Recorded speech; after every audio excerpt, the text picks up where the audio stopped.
Donc, ce film qui a maintenant 12 ans déjà, et qui est donc un film de Arnaud de Pléchin, qui, comme vous avez pu le savoir, enfin, vous avez pu le voir, il était au jury du Festival de Cannes cette année.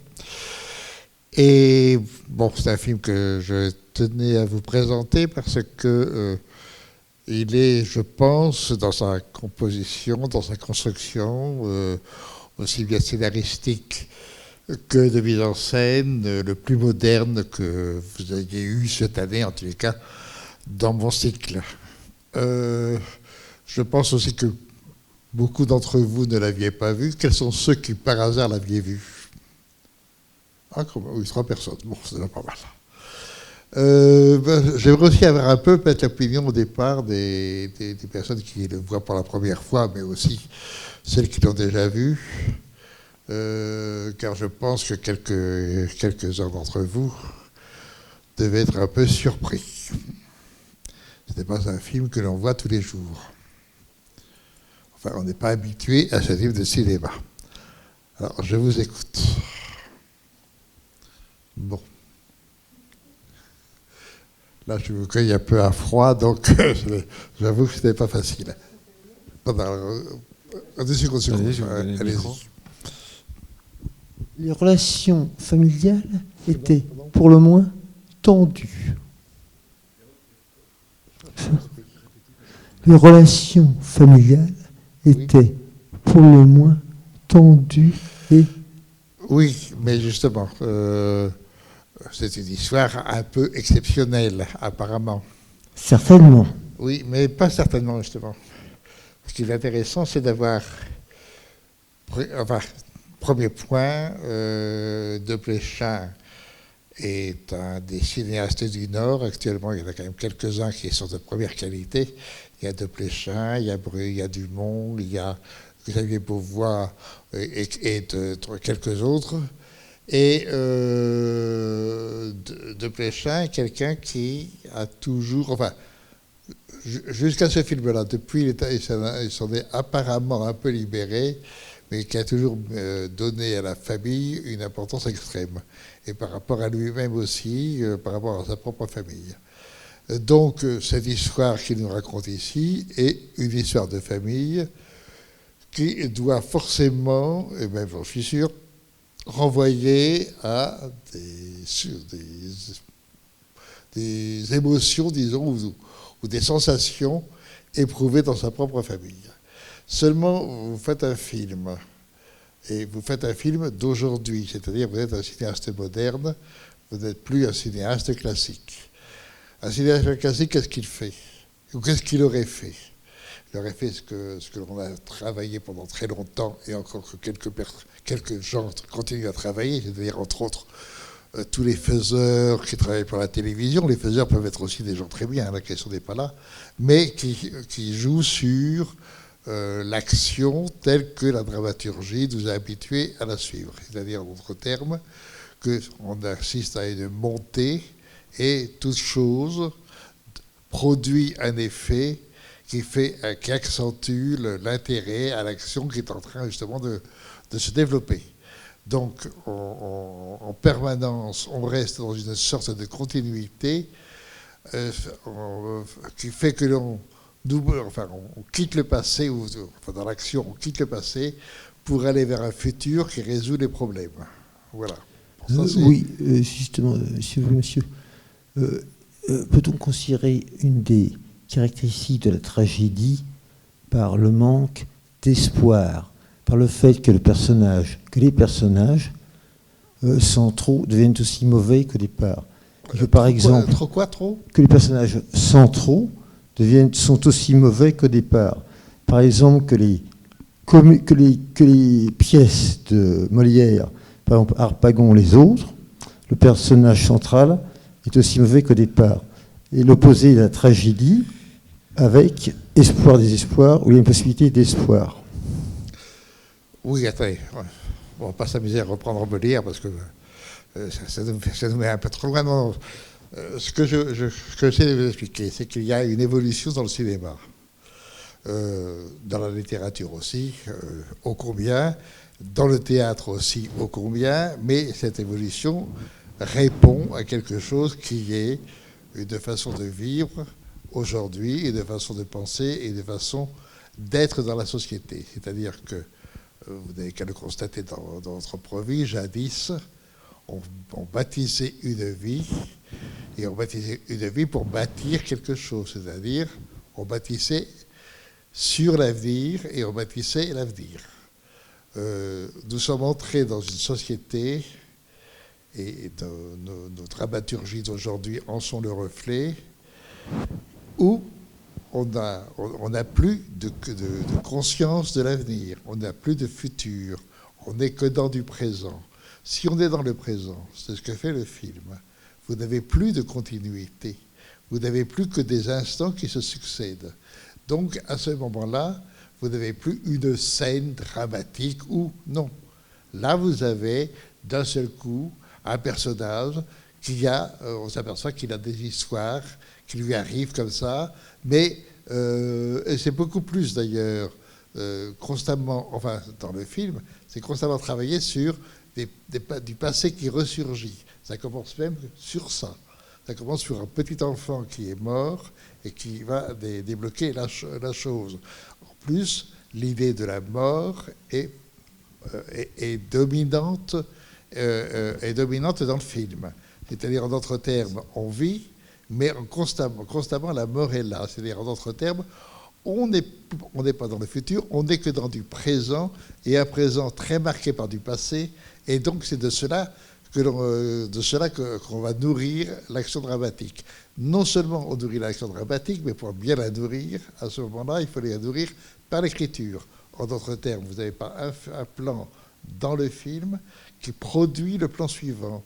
En revanche, vous avez constamment des plans qui sont d'un seul coup, qui vous tombent dessus comme ça, et qui sont d'ailleurs admirablement travaillés, parce que ça donne un rythme absolument nouveau dans le film. Et évidemment, alors à ce moment-là, qu'est-ce que l'on fait ? On est obligé, puisqu'on a abandonné quand même la chose qui aidait beaucoup, qui était justement la montée vers le futur. À ce moment-là, de quoi va-t-on nourrir le film ? On va le nourrir d'une idée ou d'une pensée sur la famille. La famille, bon, c'est un problème. Quand la famille est unie, quand la famille est groupée, et ça c'est vraiment une famille du Nord par ailleurs, mais enfin ça c'est secondaire, dans cette famille il y a une tension. En général, il y a quand même dans l'histoire des familles quelque chose de maladif. Donc à ce moment-là, on va se servir de l'idée du maladif, qui est une idée comme ça, on va la concrétiser. On va dire d'un seul coup, la famille est malade. Et la famille est malade au niveau de la mère, au niveau d'un fils et au niveau d'un petit-fils. Et par ailleurs, ces maladies peuvent guérir. Et à ce moment-là, vous avez évidemment une nouvelle dramaturgie qui se construit et qui devient le film. Et ce film vous est proposé sur une repensée de la famille à partir, en même temps, de chaque histoire individuelle sur les sensations que l'on éprouve dans la famille. Étant bien entendu que cette famille devient quand même un lieu absolument indispensable pour se développer soi-même. C'est-à-dire, c'est toute la fin du film, puisque ça vous est dit carrément, ouvertement, à la fin du film.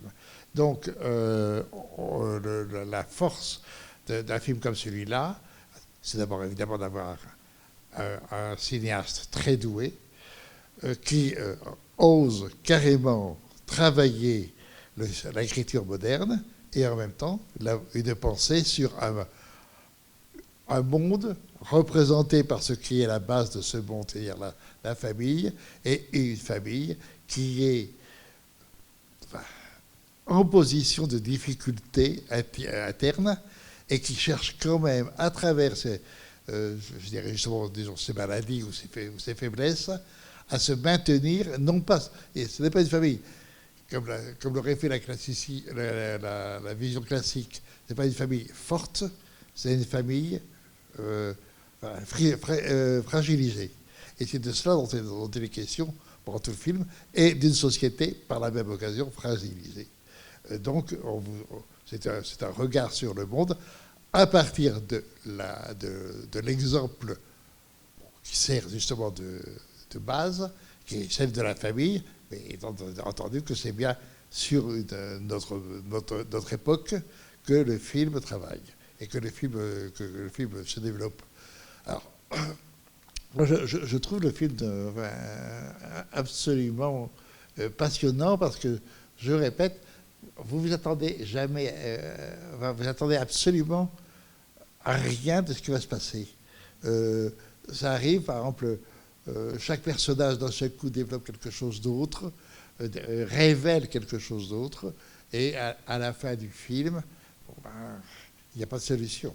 C'est-à-dire que dans le cinéma classique, et en particulier le cinéma américain, dont on fait quelques citations d'ailleurs dans le film, il y a quand même 2 extraits de films, il y a un film de Minelli et l'autre film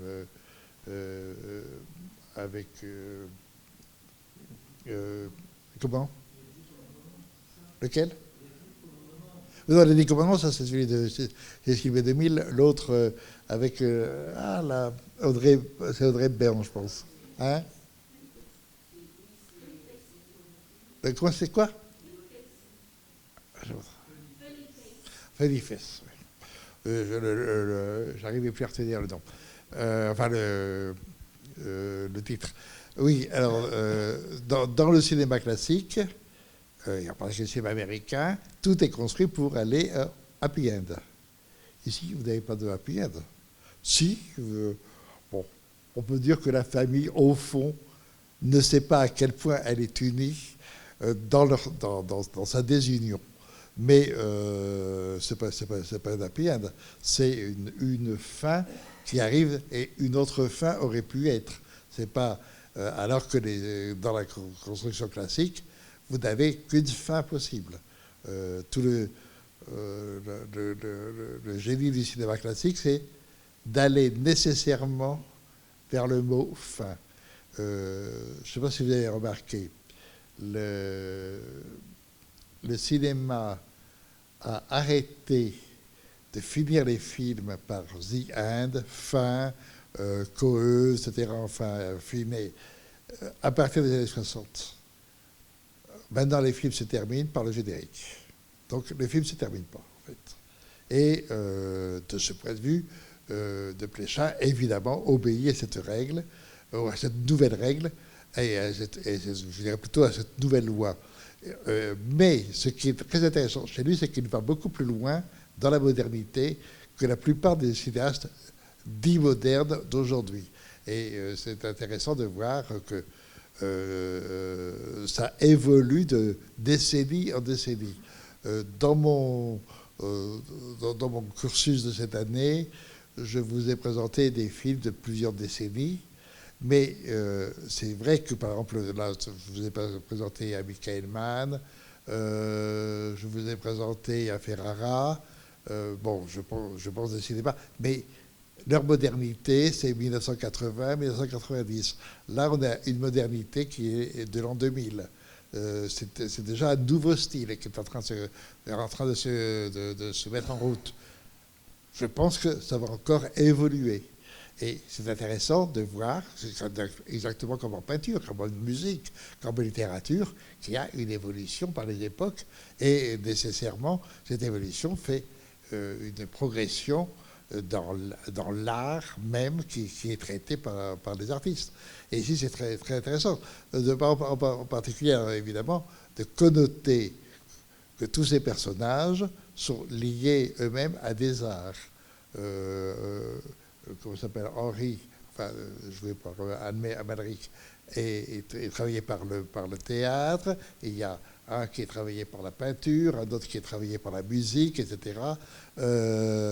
Ils ont tous, en effet, un rapport à l'art. Et ce n'est pas non plus innocent dans le film. Alors qu'a priori, à Roubaix, c'est pas une fabrique d'art, en général. Donc, c'est bien une intention précise de montrer que la modernité a peut-être comme avantage de remettre les gens dans la conscience de ce qu'ils sont. C'est tout le discours final. Enfin, quand le père lit le texte à la fin, c'est sur cette idée-là. Comment se connaître soi-même et où est l'autre et l'autre moi-même. Et c'est dans cette sorte d'inquiétude qui est en fait, je pense, en effet, une des questions je dirais existentielles que pose la modernité. La modernité, j'entends la vie même de la vie sociale où nous sommes arrivés aujourd'hui.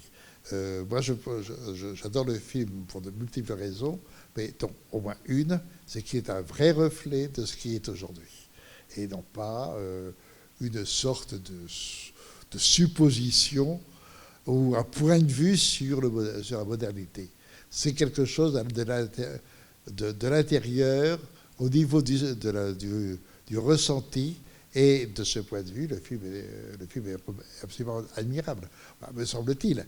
Alors, je sais que, comme il y a quand même ce côté modernité n'est pas habituel pour le spectateur, donc, ou pour des spectateurs, c'est vrai que ça peut paraître difficile.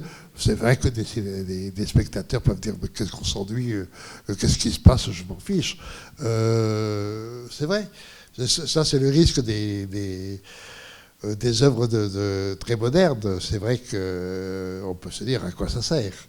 Moi, je trouve justement que c'est admirable quand c'est travaillé comme ça. Enfin, je considère de Pléchin comme l'un des, je dirais, des jeunes cinéastes. Un jeune cinéaste, c'est en général 50 ans, hein, c'est pas avant. On peut commencer à 20 ans, mais pour être, enfin, il faut déjà avoir acquis une certaine expérience du métier. Enfin, moi, de Pléchin, je l'ai eu comme étudiant à l'IDEC. C'était en 1980, donc il va avoir 20 ans, 80, 20, plus 35 ans, ça fait 55, il a déjà 55 ans. Oui. Là, quand il fait le film, il a 40 ans, 42 ans. Bon, je vous écoute, là, je vais beaucoup parler, mais à vous de poser des questions ou peut-être de me contredire, d'ailleurs, si vous n'êtes pas d'accord. Bon. Mais est-ce que le film vous a plu? J'aimerais bien savoir ça aussi. Ou ne vous a pas plu? Vous l'avez adoré, oui. Mais entre parenthèses, il y a aussi quand même une qualité du film. C'est quand même la brochette d'acteurs. On a quand même là, on est quand même gâté quand même. C'est niveau supérieur. Oui, je voulais parler. Il y a quelqu'un qui voulait parler? Ah, pardon. Oui, c'était pour le Mathieu Amalric. J'ai vu dans un entretien qu'il a accordé. De quoi? Mathieu Amalric. Oui. J'ai lu dans un entretien qu'il a accordé qu'il était partagé entre sa carrière de réalisateur, sa carrière d'acteur, et que trop demandé en tant qu'acteur, il regrettait de ne pas réaliser plus. Oui, mais ça, bien sûr. Oui, mais je veux dire que ça ne change rien au problème. Amalric est en effet un cinéaste. Enfin, malheureusement, il n'a pas fait beaucoup de films. Mais son cinéma m'intéresse, par exemple, bien sûr. Et en plus, l'acteur est un acteur tout à fait passionnant. Et l'individu, puisqu'il se trouve que je le connais bien, est tout à fait sympathique. C'est vraiment quelqu'un qu'on a plaisir à fréquenter, ce qui n'est pas toujours le cas avec les acteurs. Bon, enfin là, au moins, lui, c'est vrai, il a une originalité et une sorte... Le moment où il a accepté de tomber comme ça du trottoir au début du film, il n'y a pas beaucoup d'acteurs qui l'accepteraient. Hein. Il l'a merveilleusement fait. Enfin, c'est pas truqué. Hein. Bon, je ne sais pas, d'autres réactions? Juste par rapport à Amalric, je voulais juste remarquer qu'en fait il a tourné dans plusieurs films de Desplechin. Comment? Amalric a tourné dans plusieurs films de Desplechin. Et ce que je voulais dire, c'est qu'il il me semblait que Desplechin avait développé des histoires à partir de personnages plus ou moins récurrents dans ses films, et que Amalric peut-être en était... Oui, non, mais c'est vrai. Est-ce que vous pouvez développer là-dessus? C'est vrai que Amalric, le personnage même d'Amalric, permet à Desplechin à développer des possibilités.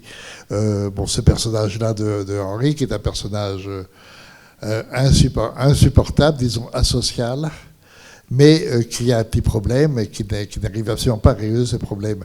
Et je trouve très, très, très beau cette idée d'un personnage qui ne peut pas être dedans, à qui il n'est possible que d'être dehors, mais en même temps qui a un absolument besoin d'être dedans. Et c'est tout son personnage. Donc c'est une espèce de personnage complètement déchiré, ça a un côté romantique, non. Je dirais écartelé par le fait qu'il est à la fois dedans et dehors.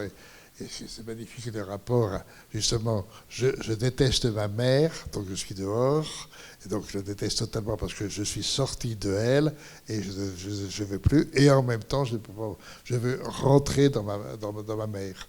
Bon. Si on prend les choses comme ça devient tout à fait passionnant. Enfin, je veux dire que ce sont des personnages qui ont une résonance sur le secret des rapports de force émotionnelle et qui sont dans la vie et en particulier dans les familles.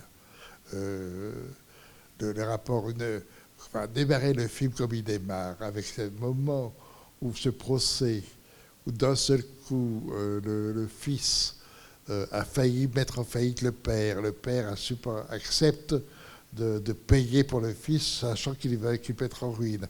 Et immédiatement la sœur qui intervient, et la sœur qui joue le rôle du père et de la mère, c'est-à-dire celle qui interdit à celui qui a fait la faute de ruiner la famille. Donc à ce moment-là, en même temps, elle sauve en payant, et en même temps en interdisant aux frères, c'est-à-dire interdisant la famille. Et tout le film est aussi fait sur comment il va revenir dans la famille, mais en même temps aussi comment les autres reviennent dans la famille, ou au contraire écartèlent de nouveau la famille. Enfin bon, tout le film est fait sur les sentiments très profonds que l'on ressent dans une famille, disons, classique. Mais là, tout est traité de la manière moderne, et à ce moment-là, ça change tout. Et la vision, évidemment, du film est assez stupéfiante, et en même temps, évidemment, ça ne serait pas bon s'il n'y avait pas l'écriture qui, elle-même, se charge de transmettre les sensations elles-mêmes. C'est-à-dire que, justement, le fait de fractionner chaque plan, donc chaque temps, chaque instant, comme indépendants les uns des autres, crée comme ça une espèce de climat de tension, d'abord physique, d'abord visuel et sonore, pour ensuite se répercuter sur les sentiments et la pensée même du film. Et ça, vous avez une construction d'un vrai grand cinéaste. Enfin, c'est un grand artiste, Arnaud, et là, dans ce film, il le prouve admirablement bien. Attendez, parce que c'est enregistré, c'est pour ça.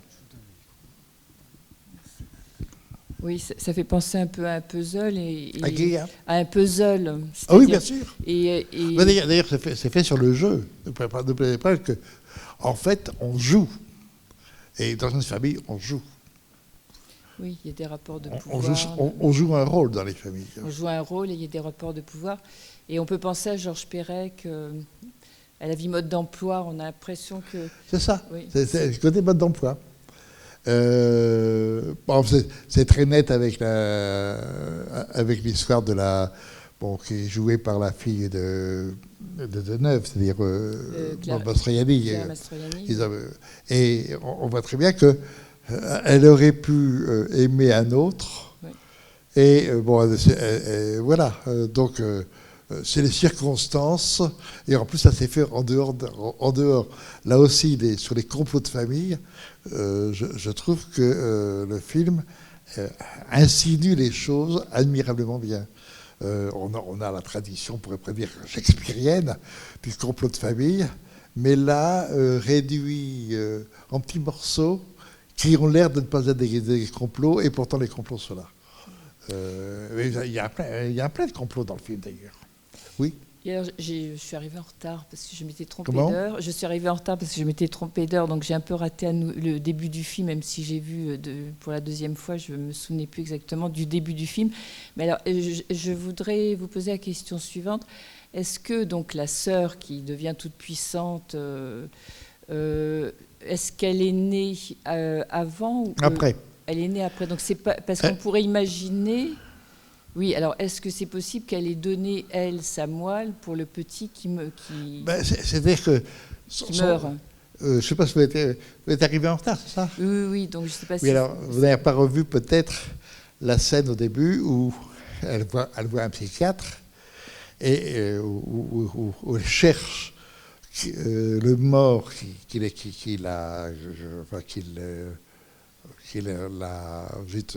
l'angoisse. Qui l'obsède. Enfin, l'inquiète. L'angoisse, ouais. Et elle ne le trouve pas.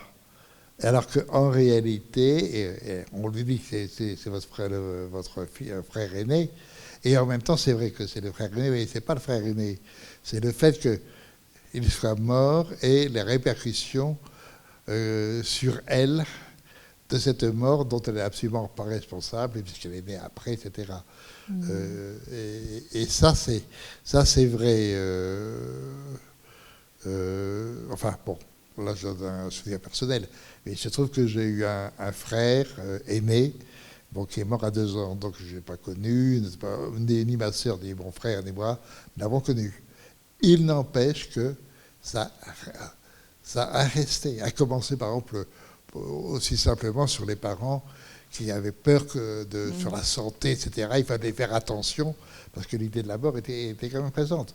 Donc, se servir de cette idée pour, en effet, cette sœur aînée, à la fois se sent coupable et responsable, mais en même temps aussi a besoin de prendre la famille en main. Donc, à ce moment-là, elle veut jouer le rôle du père et de la mère.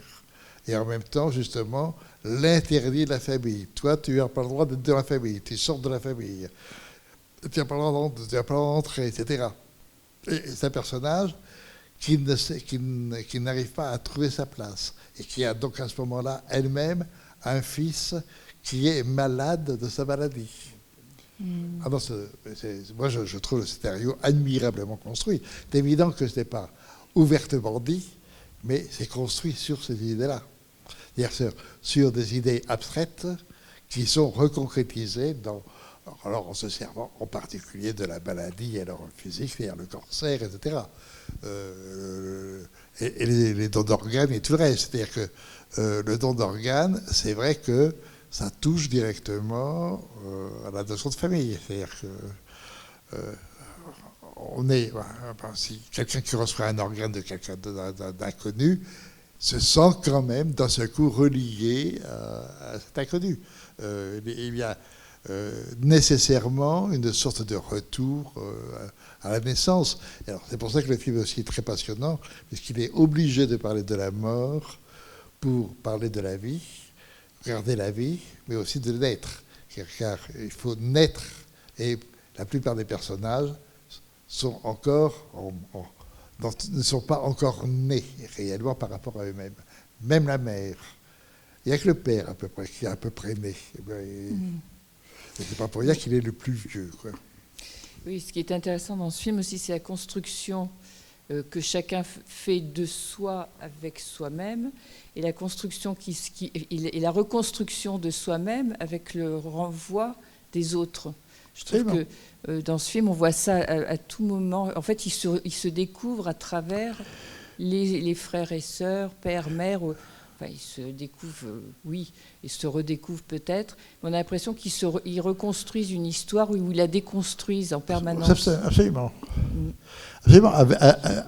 Avec cette idée en particulier Bon, la grande idée générale de la famille, c'est vers l'amour de la famille, l'amour familial. Là, justement, on cherche l'amour, mais par la haine, hein, par les rapports de force. Et en même temps, ce sont des demandes d'amour.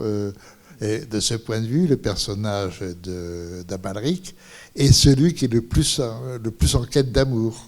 Et donc c'est le plus insupportable, le plus à gifler. D'ailleurs, c'est pas pour rien qu'il y a la bagarre qui est admirable d'ailleurs, à un moment qui éclate comme ça.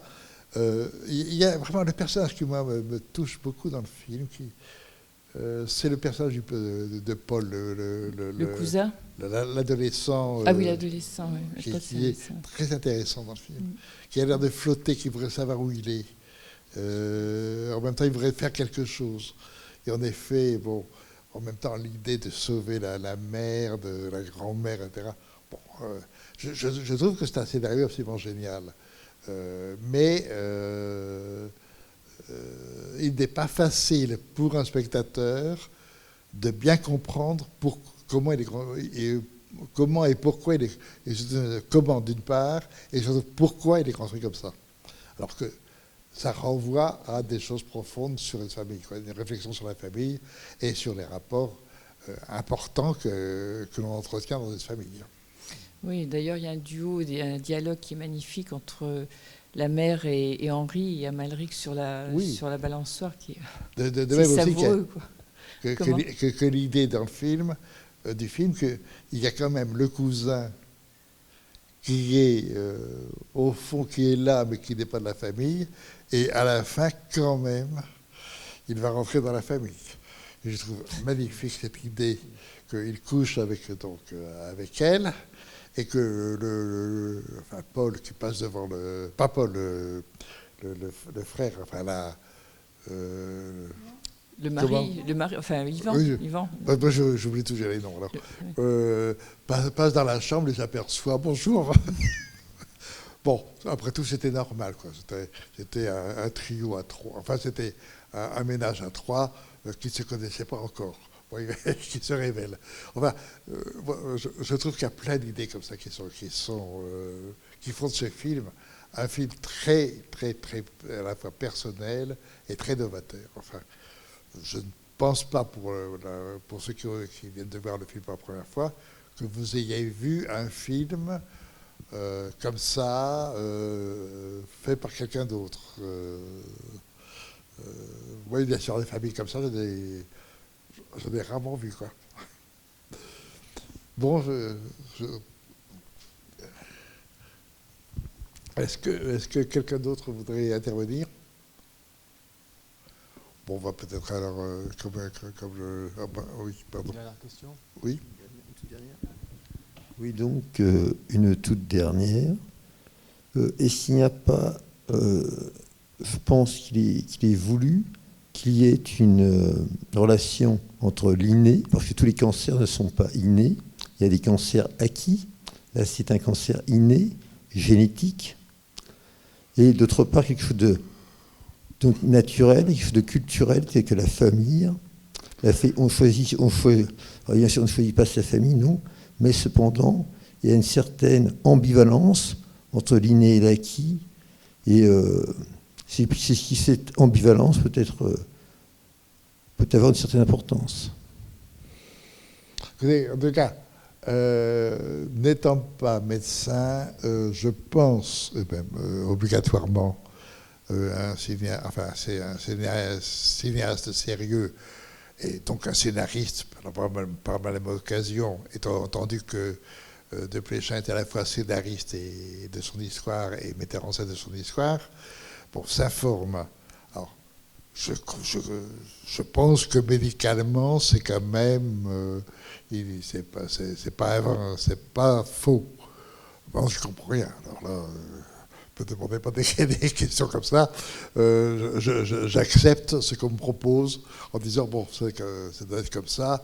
Peut-être que ces greffes-là marchent, peut-être que ces greffes-là ne marchent pas. Je trouve simplement admirable cette idée de la fin, lorsqu'il vient voir sa mère sur son lit d'hôpital, et avec ce rideau et ils sont là, il vient de lui donner, etc. Ils peuvent mourir l'un ou l'autre, ils pourraient mourir l'un ou l'autre, donc c'est vraiment un sacrifice de soi, mais bon, il n'y a rien à faire, ils sont quand même là pour se disputer, ils ne sont pas là pour s'aimer. Bon. Mais en même temps, c'est une preuve d'amour. Voilà, ça, je trouve ça merveilleux. Voilà des grandes idées, quoi. Ce sont des idées de véritables auteurs, plutôt qu'artistes, de véritables auteurs. Bon, je crois qu'on va peut-être arrêter là, parce que... Oui, pardon.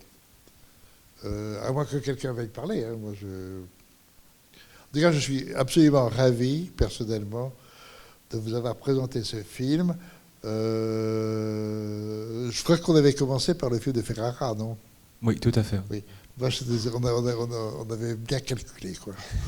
Entre Ferrara, qui est beaucoup moins moderne, mais bien que ce soit moderne, sur justement l'histoire un peu de famille très décomposée, si on veut, ou très déstructurée, et cette histoire de famille terminée par ça. Et en même temps, surtout, moi, ce qui m'intéressait, c'est de vous montrer quand même l'évolution dans l'écriture cinématographique, où on passe en effet de plus en plus à la modernité. L'année prochaine, ça sera différent, puisqu'on aura un grand classique, Kurosawa, et bon, là justement, mais un grand classique qui appartient à la modernité. C'est pas un classique, si on prend les Japonais, c'est pas un classique Mizoguchi ou Ozu, qui sont des gens qui ont commencé déjà au cinéma muet. Kurosawa est quand même quelqu'un qui commence en 1940. Donc déjà, le cinéma parlant a déjà 10 ans. Bon, enfin, ça reste un cinéaste classique. Donc on verra ça l'année prochaine. Et c'est très intéressant de suivre un grand cinéaste, justement, avec 8 films qui couvrent toute la période de son activité. Voilà. En tout cas, merci beaucoup, bonnes vacances, et puis donc à l'année prochaine. Merci, monsieur le chef.